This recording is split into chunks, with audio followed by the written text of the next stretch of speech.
अमालेकियों को हराने के लिए परमेश्वर ने मूसा का इस्तेमाल किया।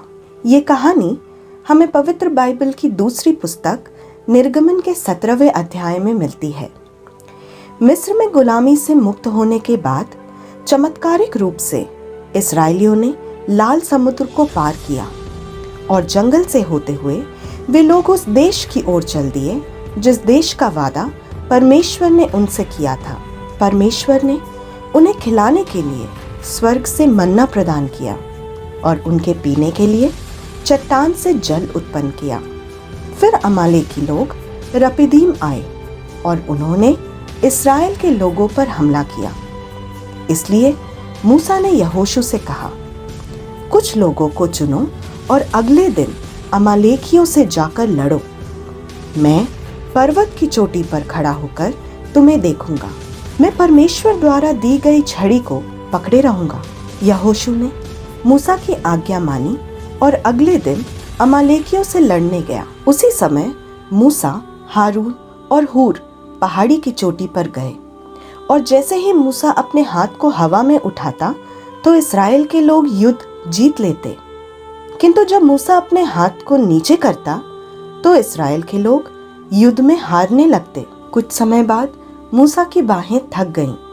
मूसा के साथ के लोग ऐसा उपाय करना चाहते थे जिससे मूसा की बाहें हवा में रह सकें। इसलिए उन्होंने एक बड़ी चट्टान मूसा के नीचे बैठने के लिए रखी तथा हारून और हूर ने मूसा की बाहों को हवा में पकड़े रखा। हारून मूसा की एक ओर था तथा हूर दूसरी ओर। वे उसके हाथों को वैसे ही ऊपर तब तक पकड़े रहे जब तक सूरज नहीं डूबा। तब यहोशू और उसके सैनिकों ने अमालेकियों को इस युद्ध में हरा दिया।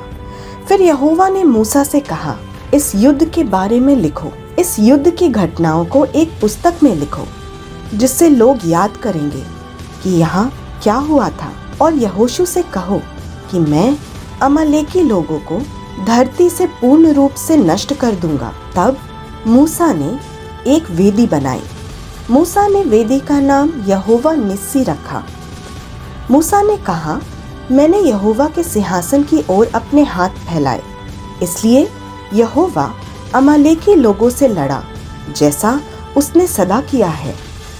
युद्ध जीतने के बाद मूसा ने सीने पर्वत के पास, जो परमेश्वर का पर्वत था, डेरा डाला। तो ये थी अमालेकियों से युद्ध की कहानी। ये वास्तव में काफी छोटी कहानी है, पर इससे मिलने वाली सीख काफी बड़ी है। ये कहानी हमें एकता के बारे में बताती है।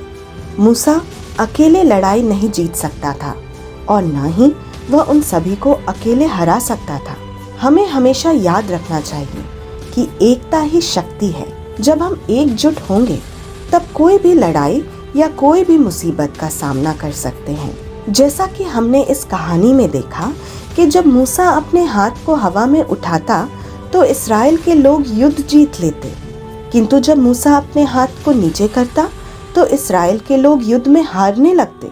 और जब मूसा थक गया तब हारून और हूर ने मूसा की बाहों को हवा में पकड़े रखा। हारून मूसा की एक ओर था तथा हूर दूसरी ओर, और वे उसके हाथों को वैसे ही ऊपर तब तक पकड़े रहे जब तक सूरज नहीं डूबा। और हम यहाँ देखते हैं कि जो लोग पहले मूसा पे भड़क रहे थे कि वो उन सबको यहाँ क्यों ले आया, इससे अच्छा वो मिस्र में होते, उन सब ने अब मूसा का कहा माना और एकजुट होके मूसा की सहायता की। और मूसा पूरी तरह से यहोवा के सामने समर्पण के साथ खड़ा रहा।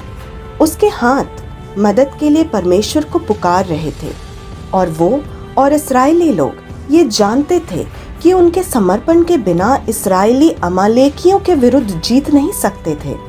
और इसी विश्वास और उनकी एकता ने उन्हें युद्ध में विजय बनाया। तो ये थी परमेश्वर के मदद से अमालेकियों को हराने की कहानी।